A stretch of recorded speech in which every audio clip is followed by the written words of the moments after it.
Past Lives is an objectively beautiful film that puts the story first and uses cinematography to enhance every element of that story.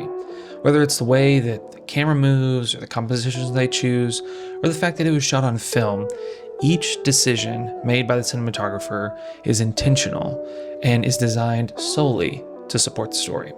So in this video, I'm going to talk about what makes Past Lives, and what makes it so beautiful.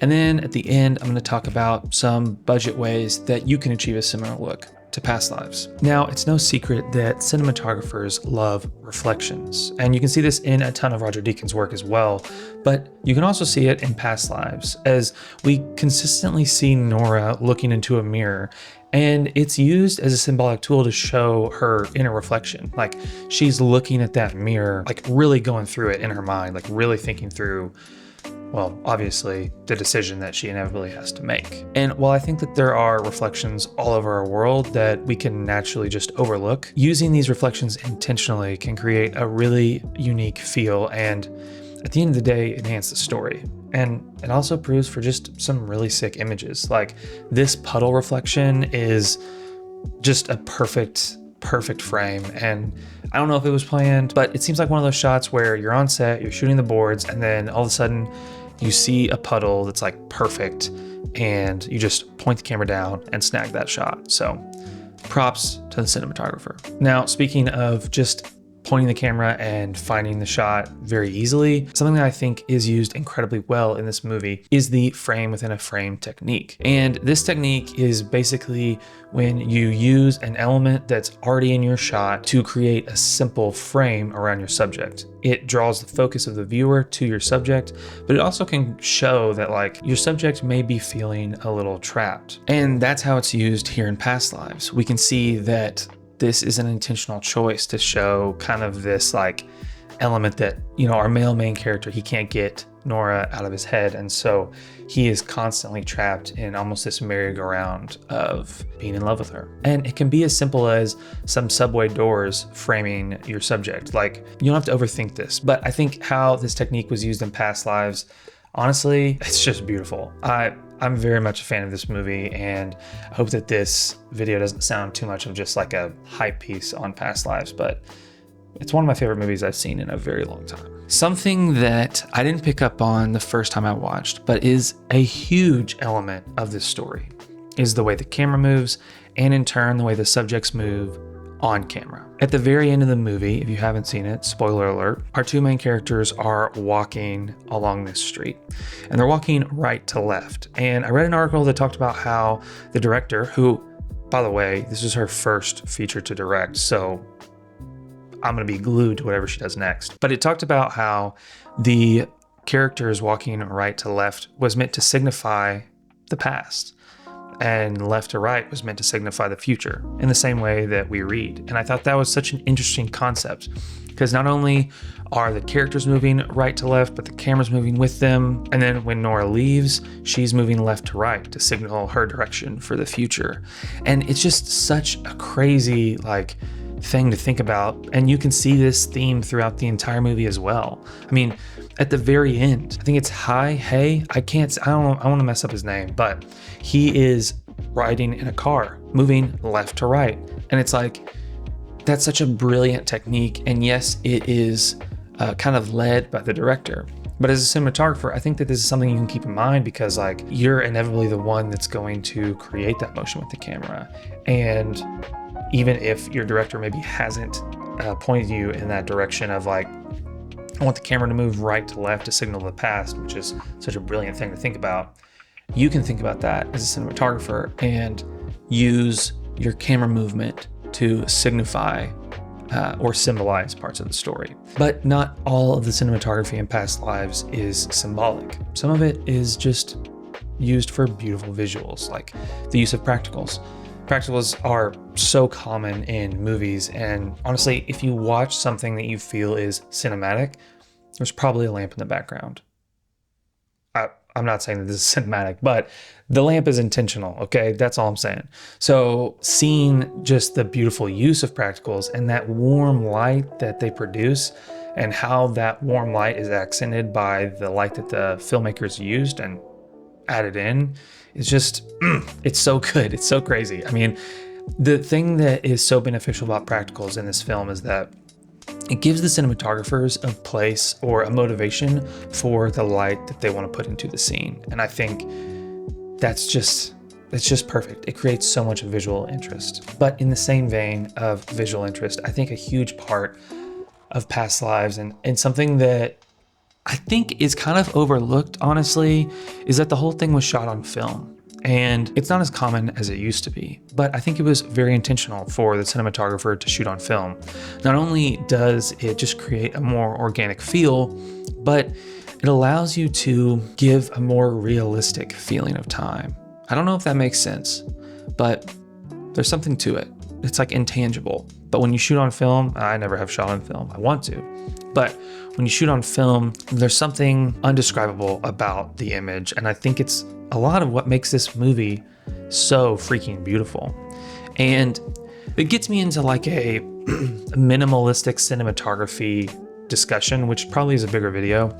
But I think so many of the movies of the early 2000s were shot on film. The cinematography isn't doing anything crazy. It's very, very simplistic and very minimal. The minimal cinematography combined with the film stock and that image that's being created creates these just beautiful, beautiful movies. Even if it's like a rom-com, it's still so beautiful. And I think Past Lives hits that nail right on the head. Yes, it came out in 2023, but it definitely has the feeling of a movie that came out in the early 2000s. And I love that about it. But a feeling that's created by Past Lives that I didn't necessarily love, but I guess is essential for the way the story was being told, were these long takes that they decided to just stay on. These long takes felt super awkward. Like, no joke, they were uncomfortable and they just heightened the tension that you were already feeling as a viewer.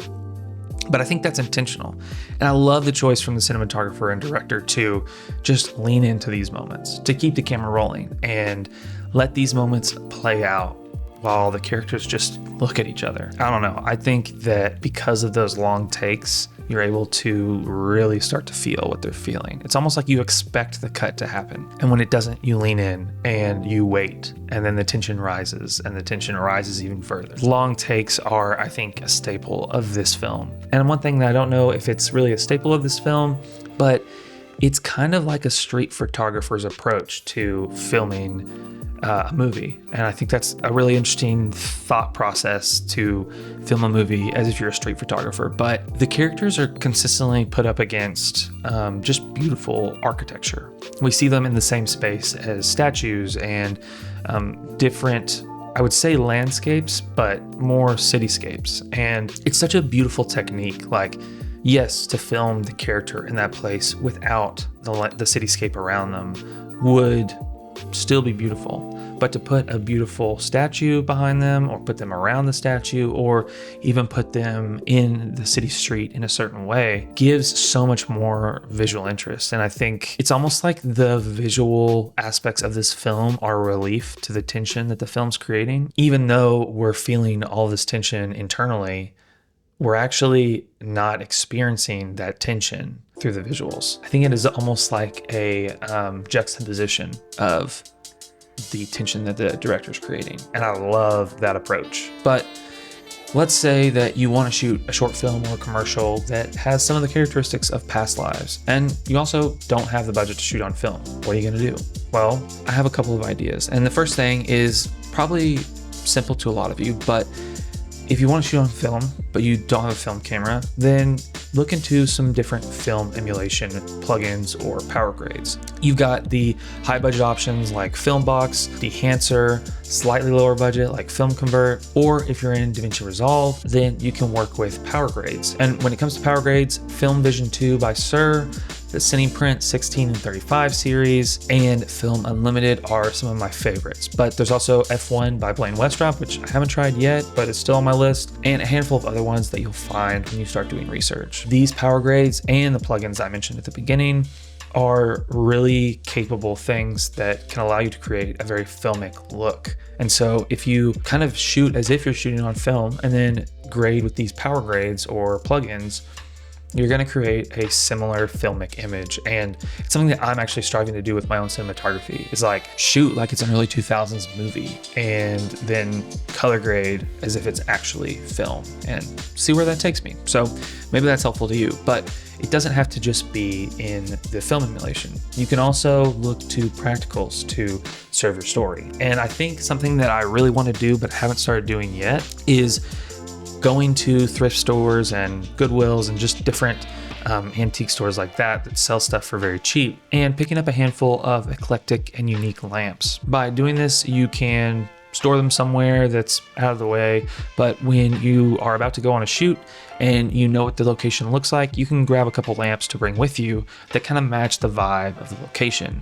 And this is going to give you plenty of different options of practicals, even though the location may not have the practicals that you're looking for. So this is something that, yeah, like I said, I haven't done this, but it is something that I really want to do, and I think would provide a ton of value to your own cinematography and the projects you're working on. Because if you were on a big set, the production designer would probably bring in some lamps similar to this. But if you're on your own or you're on a small crew and you don't have a production designer, you can kind of be the production designer in a way and bring some, nice curtains and a couple of lamps that you think will work to set as if you're bringing an actual light, and then you'll be able to set those up. Add in some Aperture B7C bulbs or any of those like smart bulbs from lighting companies, and you're gonna be able to control it with your phone, customize the output and the color, and I think you'll be off to the races. And so that's gonna be super helpful to your next production. But something to think about when you're making your next video, your next film, is a bigger camera isn't always better. Something I didn't touch on at the beginning of the video when I was talking about Past Lives is that they actually shot on a relatively small, lightweight film camera. Now, no film camera is super lightweight besides your Super 16 Bolex film cameras. But this camera, while being a full-on production film camera, is the lightweight version. And I think that that's important to think about. Like, we think that we have to rig out our cameras and make just this huge cinema rig all the time, and because we need to impress the client or whatever that means. But honestly, don't think that that's as necessary as we think that it may be. Because at the end of the day, if a small mirrorless camera is going to give you the ability to create the images that you want to create, then that's what you should be using. If your phone is going to give you the ability to create the images that you want to create, then that's what you should be using. I use my phone as a third camera angle on a cinematic podcast that I shot, and I've done 3 different episodes of this podcast, and every time the wide angle is my phone. And guess what no one says in the comments when those are posted? Man, that third angle looks like it was shot on a phone.